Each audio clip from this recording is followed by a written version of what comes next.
अच्छा सुनो, सब्सक्राइब करते वक्त ना घंटी बजा देना ताकि जब मैं ऑनलाइन आऊँ तो तुम्हारे फोन की भी नमस्कार, जय हिंद, वंदे मातरम। दोस्तों, आप सभी का स्वागत है हमारे YouTube चैनल पर। तो आज हम बात करेंगे डीएलएड रिजल्ट 2020 लेटेस्ट अपडेट। तो आज हमारी तारीख हो चुकी है 27 दिसंबर 2020 की बड़ी अपडेट में सबसे पहले बात करेंगे आज की breaking news PNP latest update को हम इस वीडियो में डिस्कस करेंगे। डीएलएड रिजल्ट लेटेस्ट अपडेट को देखेंगे। एक और अपडेट दोस्त, इसको जरा देखते हैं कि दिल्ली के शिक्षा मंत्री को यूपी के विद्यालयों को देखना चाहिए, ऐसा बेसिक शिक्षा मंत्री जी कह रहे हैं। क्या है दोस्तों पूरा मामला, इसको हम इस वीडियो में कवर करेंगे। उसके बाद नई शिक्षा नीति 2020 को लेकर एक अपडेट आ रही है कि विश्वविद्यालयों को नए कोर्स लागू करने की अनुमति देने को सीएम योगी का निर्देश हुआ है। जी हाँ दोस्तों, देखिए नई शिक्षा नीति से बहुत ढेर सारे बदलाव आ जाएंगे, तो उसको भी हम इस वीडियो में कवर करेंगे। उसके बाद एक और अपडेट कि कड़ाके की ठंड के बाद भी दोस्तों 69,000 शिक्षक भर्ती में आरक्षण की मांग पर अड़े दिव्यांग अभ्यर्थी, शासन ने साधी चुप्पी।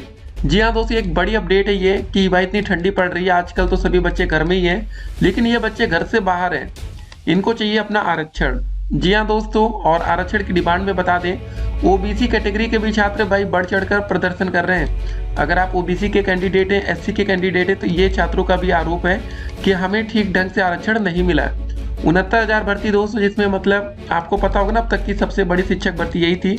उसके बाद हो सकता है कि अब जो नई भर्ती आए उससे भी ज़्यादा पद या उससे कम पद हो सकते हैं। एक और अपडेट दोस्त, इसको जरा देखेंगे कि अंतर जनपदीय स्थानांतरण से 68,500 शिक्षक भर्ती के अंतर्गत नियुक्ति शिक्षकों को किया गया बाहर, इस कारण हुए बाहर। जी हाँ दोस्तों, देखिए जब आपकी नौकरी लग जाएगी ना, तो फिर आपको दोस्तों ट्रांसफ़र की भी तो बात होगी कि आपको ट्रांसफ़र मिलेगा नहीं मिलेगा, क्या दोस्तों मैटर रहेगा, उसको हम इस वीडियो में कवर करेंगे। क्योंकि होता क्या है, कभी कभी दोस्तों आपको पहले देखिए आपकी जो प्राथमिकता होती है वो होती है नौकरी। एक ऐसे दोस्तों आपको नौकरी मिल जाए, जब आपको नौकरी मिल जाती है और कभी कभी क्या होता है आप घर से बहुत दूर चले जाते हैं, हो सकता है कि घर से आपको 500 किलोमीटर दूर नौकरी लग जाए, 200 किलोमीटर दूर नौकरी लग जाए, तो फिर ऐसी नौकरी का फ़ायदा क्या जब आप घर पर ही ना रह पाएँ। फिर आता है दोस्तों आपका ट्रांसफ़र। तो ट्रांसफ़र में भी दोस्तों आजकल जो सरकारें भाई बहुत होशियारी से नए नए तरीके अपना रही हैं, जिससे कि मतलब छात्र एक बार बाहर चला गया तो वो घर लौटकर नहीं आ पाएगा। क्या दोस्तों पूरा मैटर है, उसको हम इस वीडियो में कवर करेंगे। अगली अपडेट है दोस्तों कि 31 तक हो सकेंगे बीएड कॉलेजों में सीधे प्रवेश। हालत इस बार दोस्तों बीएड कॉलेज की भी खस्ता हो गई। अभी तक दोस्तों ऐसा लग रहा था कि यार बीएड कॉलेज में धड़ल्ले से एडमिशन होंगे, लेकिन ऐसा हो नहीं पाया। अब इसका दोस्तों दो रीजन हम कह सकते हैं, एक तो जो नई नई भर्तियां आ रही है उसमें डिले इतना ज़्यादा हो रहा है, और दूसरा दोस्तों सबसे बड़ा जो रीजन होगा ना, लोगों के पास पैसा ही नहीं बचा है। जी हाँ दोस्तों, 2 साल में तकरीबन 1.5 लाख रुपए खर्चा आता है, बीएड में भी, डीएलएड में भी 1.5 से 2 लाख रुपए खर्चा आता है 2 साल में, लेकिन अब लोगों के पास उतना पैसा बचा ही नहीं है। और उसके बाद दोस्तों एक और अपडेट जो कि आपको पता होगा कि यार आजकल स्कॉलरशिप भी ठीक ठाक नहीं आ रही। पहले क्या होता था कि आप स्कॉलरशिप के लिए अप्लाई करते थे तो पैसा पूरा रिफंड होता था। आज की डेट में दोस्तों अगर आप डीएलएड कर रहे हैं तो आपको पता होगा अगर आपने 41,000 रुपये कॉलेज को पेमेंट किया है तो आपकी स्कॉलरशिप हो सकता है कि 20,000 रुपये आई हो। बहुत ज़्यादा बता दिए 20,000। बहुत से ऐसे बच्चे हैं दोस्तों जिनकी 2-2 हज़ार रुपये तक की स्कॉलरशिप आई है, कुछ बच्चे थे जिनको एक भी रुपये रिफंड नहीं मिला। ऐसी हालत है तो फिर होता है ना, जो बच्चे गरीब होते हैं वो कहाँ से कॉलेज में पढ़ पाएंगे जब स्कॉलरशिप का ही कुछ अता पता नहीं है ठीक ठाक। मतलब पहले क्या था ना कि उम्मीद थी कि स्कॉलरशिप के लिए अप्लाई करेंगे तो पैसा आएगा, लेकिन आज तो भगवान भरोसे अप्लाई कर दें, आया तो आया, नहीं आया तो नहीं आया। उसके बाद एक और अपडेट दोस्तों देखेंगे कि इस शिक्षक भर्ती में रिजल्ट के 10 महीने बाद भी नियुक्ति नहीं मिली। अब कौन सी भर्ती दोस्तों ऐसी आ गई है, तो इसको भी हम इस वीडियो में कवर करेंगे। एक और बड़ी अपडेट यूपी टेट 2020 को लेकर, यूपी टीईटी के आवेदन में होगा बदलाव या हो सकते हैं बदलाव। जी हाँ दोस्तों, कुछ बदलाव की संभावना की जा रही इस बार, तो उसको भी हम इस वीडियो में कवर करेंगे। तो गाइस आप रिजल्ट कैसे कहाँ से देख पाएंगे उस पर पहले हम बात कर लेते हैं। देखिए दोस्तों, जो हमारा डीएलएड का रिजल्ट घोषित होगा तो उसकी वेबसाइट कुछ ऐसी होने वाली है, ठीक है। जब दोस्तों आप यहाँ पर ऐसे खोलेंगे, देखिए प्रैक्टिकल की जो हमारी डेट थी वो 19 दिसंबर से लेकर 26 दिसंबर तक थी। अब दोस्तों ये तारीख हमारी समाप्त हो चुकी है क्योंकि आज हमारी 27 तारीख हो चुकी है। तो कुल मिला के प्रैक्टिकल वाला मैटर खत्म है, अब रिजल्ट आना है। तो दोस्तों जब रिजल्ट आप डाउनलोड करने पहुँचेंगे तो कुछ ऐसे दोस्तों आपका रिजल्ट डाउनलोड होगा। फिलहाल लिंक एक्टिवेट होने के बाद ही दोस्तों आप इस रिजल्ट को डाउनलोड कर पाएंगे, तब तक के लिए आपको इंतजार करना है, ठीक है। तो ये दोस्तों आप जब जाएंगे यहाँ पर सेशन नेम में डीएलएड 2018 बैच रखेंगे, गो पर क्लिक करेंगे तो बाकी जानकारियाँ आपको मिल जाएंगी। देखिए हमने कमेंट बॉक्स में नीचे आपको लिंक दे रखा है। जैसे ही दोस्तों आपका रिजल्ट आएगा, लिंक एक्टिवेट होगा, सबसे पहले आप अपना रिजल्ट डाउनलोड कर पाएंगे। तो नीचे कमेंट बॉक्स में दोस्तों आप चेक करिए, या तो दोस्तों हमारा जो डिस्क्रिप्शन बॉक्स होता है ना वीडियो का, तो वहाँ पर भी दोस्तों आपको ढेर सारी जानकारियाँ मिल जाएंगी। एक और बड़ी अपडेट आई है, देखिए इस समय दोस्तों सबका बुरा हाल है। राज्य के विश्वविद्यालयों में हजारों सीटें खाली चल रही हैं। अब आप अंदाजा लगा सकते हैं दोस्तों हो क्या रहा है हमारे देश में, मतलब हजारों सीटें खाली चल रही हैं। मतलब लोग अब तो ग्रेजुएशन तक नहीं कर पा रहे, उसके बाद की तो बात छोड़ ही दीजिए। देखिए दोस्तों, नई शिक्षा नीति में वही था ना कि विश्वविद्यालयों को नए कोर्स लागू करने की अनुमति देने के निर्देश हुए सीएम योगी जी। अगली अपडेट है दोस्तों, सीबीएसई परीक्षा तिथियों का ऐलान 31 दिसंबर को करेंगे शिक्षा मंत्री निशंक जी। ठीक है, 31 दिसंबर का वेट करते हैं। और CCSU PG कोर्सों में प्रवेश 28 दिसंबर तक हो रहा है इस अपडेट पर। ठीक है, तो चलिए दोस्तों एक एक करके आज की सारी अपडेट को हम देखेंगे। और उसके बाद यूपी वर्सेस दिल्ली वाला जो मैटर चला, आपको पता होगा ना, मंत्री जी दोनों तरफ भाई टक्करें हो रही हैं। तो ठीक है, शुरू करते हैं आज की हर एक अपडेट को देखेंगे। और सबसे पहले दोस्तों बात करेंगे यार यूपी टेट में कौन सा बदलाव होने की संभावना हो रही है, अगर कुछ बदलाव होगा तो कैसे क्या क्या होगा, इसको देखते हैं। उत्तर प्रदेश शिक्षक पात्रता परीक्षा यूपी टेट 2020 के लिए आवेदन प्रक्रिया अब नए साल में ही शुरू होने के आसार हैं। वजह दोस्तों क्या है कि शासन ने अभी तक प्रस्ताव पर मुहर नहीं लगाई है। सोमवार को परीक्षा संस्था व NIC की बैठक है। इसमें ऑनलाइन आवेदन लेने की समय सारणी तय हो सकती है। देरी से निर्णय का असर परीक्षा तारीख पर पड़ सकता है। पहले परीक्षा फरवरी के अंत में कराने की तैयारी थी।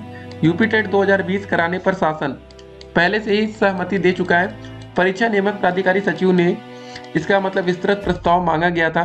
परीक्षा संस्था ने एक सप्ताह पहले ही प्रस्ताव भेज दिया, जिसमें 28 दिसंबर से 28 जनवरी 2021 तक ऑनलाइन आवेदन लेने का कार्यक्रम तय किया गया था।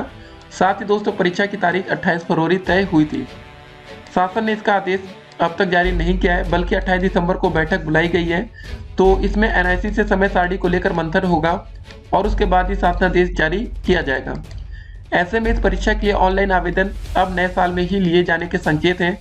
प्रस्ताव में जिलों में स्थित विश्वविद्यालय व महाविद्यालयों को भी जिलाधिकारी की सहमति से परीक्षा केंद्र बनाने तथा प्रमाण पत्र की वैधता आजीवन करने सहित कई बदलाव भी किए गए हैं। तो दोस्तों हमें इंतजार करना पड़ेगा अभी, क्योंकि अभी तक जो हमारा यूपी टेट वाला मैटर था, लग रहा था कि उसके जो ऑनलाइन आवेदन होंगे वो दिसंबर में शुरू हो सकते हैं। लेकिन जब 28 दिसंबर को ही बैठक होगी तो मतलब ऐसा तो है नहीं कि बैठक होते ही शुरू हो जाएगा, भैया चलो ऑनलाइन आवेदन शुरू कर दो। ठीक है, थोड़ा समय लगेगा। तो देखते हैं दोस्तों और क्या क्या अपडेट आती है। फिलहाल आजीवन लाइफ टाइम उसकी वैलिडिटी हो जाएगी, लेकिन उससे फायदा आपको कुछ नहीं था, हमने पहले भी आपको बताया। तो एक और अपडेट दोस्तों पहले देखते हैं। ठीक है, अंतर जनपदीय तबादला। जी हाँ दोस्तों, जब आपको नौकरी मिल जाती है तो उसके बाद आपको ट्रांसफर चाहिए होगा ना। ठीक है, सबकी घर वापसी होनी चाहिए। अगर मान लेते दोस्तों आप लखनऊ के रहने वाले हैं, अगर आपकी दोस्तों नौकरी ठीक है घर से दूर नोएडा या गाजियाबाद में लग जाती है, ठीक है, तो फिर आप क्या करेंगे। अब नोएडा से रोज अप डाउन तो हो नहीं सकता, या गाजियाबाद जिसका नाम गौतम बुद्ध नगर कहीं है तो सही रहेगा। तो अगर आप इतनी दूर नौकरी अगर आपकी लग गई तो फिर क्या होगा। तो फिर दोस्तों आपको चाहिए होगा ट्रांसफर 1-2 साल के बाद कि यार हमें ट्रांसफर मिल जाए, हम अपने घर जाएं। ठीक है, देखिए अपडेट क्या है। 68,500 के अंतर्गत नियुक्त शिक्षक जो अंतर जनपदीय स्थानांतरण हेतु प्रतीक्षा कर रहे थे, उनके आवेदन को इस बार होने वाले मतलब अंतर जनपदीय स्थानांतरण प्रक्रिया में निरस्त कर दिया गया है। आवेदन को निरस्त करने का जो कारण संबंधित जिला बेसिक शिक्षा अधिकारी द्वारा स्पष्ट किया गया है, वह दोस्तों यह है कि 68,500 में कार्यरत शिक्षकों ने नियुक्ति के समय अंतर जनपदीय स्थानांतरण की मांग भविष्य में न करने का शपथ पत्र दिया था।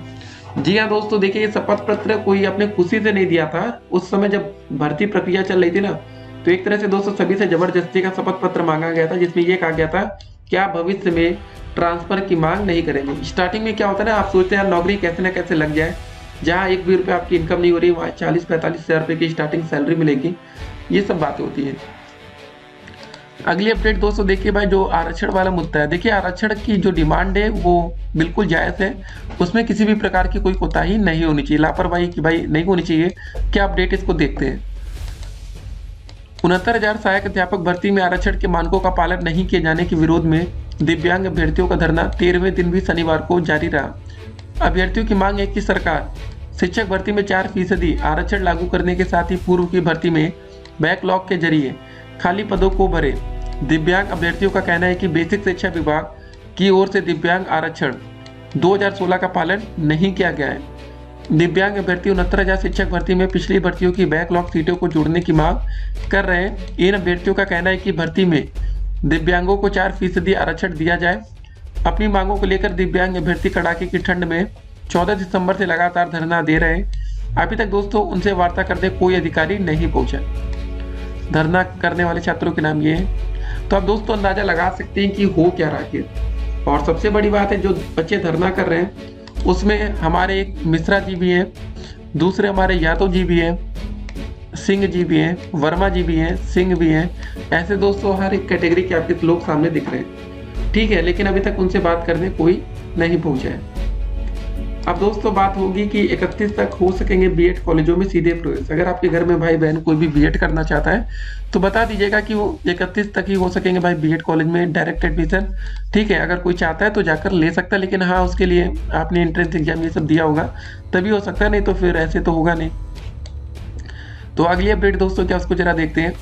इस शिक्षक भर्ती में रिजल्ट के 10 महीने बाद भी नियुक्ति पत्र नहीं मिला। अपडेट है, राजकीय इंटर कॉलेजों में प्रवक्ता पदों की भर्ती 2014-15 का रिजल्ट घोषित होने के 10 माह बाद भी अभ्यर्थियों को नियुक्ति नहीं मिल सकी है। फिर से ध्यान से सुनिएगा दोस्तों, जो ये भर्ती थी 2014 और 15 का रिजल्ट, सोचिए कितनी पुरानी भर्ती है। वही तो 10 महीने और बीत गए, अभी तक कोई भी मतलब नियुक्ति नहीं मिला। आगे अपडेट देखिए। इससे परेशान अभ्यर्थियों का कहना है कि ठीक है, एमएलसी देवेंद्र सिंह ने मुख्यमंत्री उप मुख्यमंत्री को पत्र लिखकर उनकी नियुक्ति करने की बात कही थी। चयनित शिक्षकों का कहना है कि इस महीने नियुक्ति पत्र नहीं मिला तो 2 सत्र का नुकसान होगा। इसके साथ ही सेवा काल में वरिष्ठता का भी नुकसान होगा। 27 दिसंबर को नियुक्ति पत्र नहीं मिला तो चयनित प्रवक्ता 28 दिसंबर को लखनऊ में निदेशालय पहुंचकर धरने पर बैठेंगे। तो दोस्तों इतने बुरे हालत है हमारे देश में कि पेपर कब हो जाता है, नौकरी का कोई मिलती नहीं, ठीक है। मतलब आपका नाम चयन लिस्ट में है, उसके बाद भी नियुक्ति पत्र नहीं मिलता। डीएलएड द्वितीय तृतीय चतुर्थ सेमेस्टर रिजल्ट लेटेस्ट अपडेट को देखेंगे। देखिए गाइस, आपको एक बात बता दें, हमारी 69,000 भर्ती में दोस्तों 2 साल में नौकरी मिलने का एक रीजन ये भी था भाई, इसमें छात्र बहुत ही ज़्यादा एक्टिव थे। मतलब हाई कोर्ट के single bench, double bench, supreme court तक मतलब छात्र पल पल के अपडेट को सोशल मीडिया पर शेयर किए। यूट्यूब के माध्यम से दोस्तों पूरी लड़ाई हुई, ठीक है। मतलब मामला कोर्ट तक पहुंचा, जो भी आप कहिए, और कितनी तेजी से प्रोसेस हुआ। सोचिए 2014-15 की वैकेंसी आज तक क्लियर नहीं हो पाई, लेकिन 2018 की वैकेंसी क्लियर होने के साथ साथ नियुक्ति पत्र भी बढ़ गए। मानते दोस्तों शिक्षक भर्ती में धांधली हुई थी, लेकिन कम से कम जो बच्चे मेहनत किए उनको नौकरी तो मिली। धांधली वालों को भी मिल गई, मान गए, लेकिन आधे से अधिक ऐसे बच्चे होंगे जो भाई अपनी मेहनत के दम पर नौकरी ले गए होंगे। तो ये गाइस पूरी अपडेट है। तो अगर आप लग गए ना कहीं पर तो आपको नौकरी मिलेगा। लेकिन 69,000 भर्ती के छात्र कितने एक्टिव थे आप उसका अंदाजा इस बात से लगा सकते हैं। जिस दिन में दोस्तों ये चाहते थे भैया ट्विटर पर हमें कैंपेन करना है, पूरे देश में दोस्तों नंबर 1 #1 पर ये मतलब ट्रेंड करता था कि योगी जी हमें नियुक्ति पत्र दो, नौकरी चाहिए। सोचिए कि बच्चे इतने एक्टिव थे, इसीलिए दोस्तों ये भर्ती प्रक्रिया इतनी जल्दी कंप्लीट हो पाई। नहीं तो अगर बच्चे एक्टिव नहीं होते ना तो भगवान भरोसे होता सब कुछ। नौकरी कब मिलती है, हो सकता था इस बार चुनाव बीत भी जाता तब भी नियुक्ति पत्र इन तक ना पहुंचता। लेकिन बच्चों को मतलब एक्टिव रहने से फायदा तो हुआ ही है। एक और दोस्तों बात होगी इस वीडियो में जो कि बहुत ही महत्वपूर्ण है। अब दोस्तों देखिए 69,000 भर्ती सारी भर्तियां हो गई, अब नई भर्ती की तैयारी है, ठीक है। इस अपडेट को जरा देख लेते हैं कि दिल्ली के शिक्षा मंत्री को यूपी के विद्यालयों को देखना चाहिए, ऐसा बेसिक शिक्षा मंत्री जी कह रहे हैं। हमारे बेसिक शिक्षा राज्य मंत्री डॉक्टर सतीश चंद्र त्रिवेदी ने शुक्रवार की देर शाम अभिनव प्राथमिक विद्यालय, ठीक है, का निरीक्षण किया। विद्यालय परिसर की साफ सफाई, फूल पौधे, रंग रोहन, शौचालय, पेयजल आदि की व्यवस्था देख उन्होंने प्रसन्नता व्यक्त की। इस दौरान मंत्री ने कहा कि दिल्ली सरकार के शिक्षा मंत्री जो अपने विद्यालयों की तारीफ करते हैं उन्हें यूपी के विद्यालयों को देखना चाहिए। दिल्ली में जितने विद्यालय हैं उतने विद्यालय तो यूपी के एक मंडल में ही हैं। दोस्तों ये कोई बात नहीं हुई कि अगर हमारे पास ज़्यादा स्कूल है तो भाई उसमें क्वालिटी भी तो होना चाहिए ना। अभी तक आपको बता दें 69,000 शिक्षक भर्ती में सरकार एक बात को बहुत कही, हमें क्वालिटी एजुकेशन चाहिए, ठीक है, गुणवत्तापूर्ण पढ़ाई चाहिए। मतलब जब बात होती है दोस्तों शिक्षा मित्र वर्सेस बीटीसी बीएड के छात्र, तो यहाँ पर ये बातें हो रही थी। लेकिन अगर हम क्वालिटी नहीं देंगे, क्लास में अगर आप प्रोजेक्टर नहीं देंगे, आप अगर प्राइमरी स्कूल में टीचिंग करने गए होंगे तो आपको हकीकत पता चली होगी। ना लाइट की ठीक ठाक व्यवस्था, देखिए लाइट 24 घंटे होनी चाहिए, स्कूलों में तो होनी चाहिए, बाकी कहीं हो या ना हो, ठीक है। उसके बाद न फैन है गर्मी में, आपने देखा होगा। देखिए रियलिटी यही सब है, न सिक्योरिटी की व्यवस्था। अभी बात करें, कुछ दिन पहले दोस्तों एक अपडेट आ रही थी कि उत्तर प्रदेश के प्राथमिक स्कूल में चौकीदार की व्यवस्था की जाएगी। वो भर्ती भी भगवान भरोसे चली गई, कहाँ गई कोई नहीं जानता, ठीक है। तो वो होता तो भी एक बेहतर होता ना कि कम से कम एक चौकीदार तो होते जो रखवाली करते। देखिएगा चुनाव आएगा तो फिर से वो भर्तियां भी आपके सामने दिखेंगी। तो ये सब बात है। देखिए अभी हम क्या बात बता रहे थे कि 2019 बैच के जो छात्र हैं, अब गाइस देखिए 4th सेमेस्टर का जो हमारा एग्जाम है 2018 बैच के छात्र बैक पेपर वाले, इनका पेपर तो लगभग क्लियर है कि जनवरी लास्ट में हो जाएगा। लेकिन जिस हिसाब से इनका ढील ढाल रवैया रहता है, हो सकता है कि ये फरवरी में भी जा सकता है, लेकिन होगा जरूर। लेकिन 19 बैच का दोस्तों क्या होगा, इन बच्चों का क्या होगा? अगर इनका पेपर अभी 3rd सेमेस्टर का नहीं हुआ तो ये बात तो क्लियर हो जाएगी कि ये बच्चे न्यू शिक्षक भर्ती से बाहर हो जाएंगे। तो गाइस अगर आपको मौका चाहिए तो आपको भी सोशल मीडिया पर लगे रहना पड़ेगा, क्योंकि अगर भर्ती आई नहीं, उसमें मौका नहीं मिला तो फिर आपको 2 से 3 साल इंतजार करना पड़ेगा। फिर बहुत लंबा इंतजार होगा, सब कुछ आप भूल जाएंगे पढ़ा लिखा। तो वही होगा ना कि डीएलएड करना सब बेकार हो जाएगा। तो जैसे ही आपका डीएलएड कंप्लीट होकर नौकरी आ जाती है तो बहुत अच्छा चांस होता है।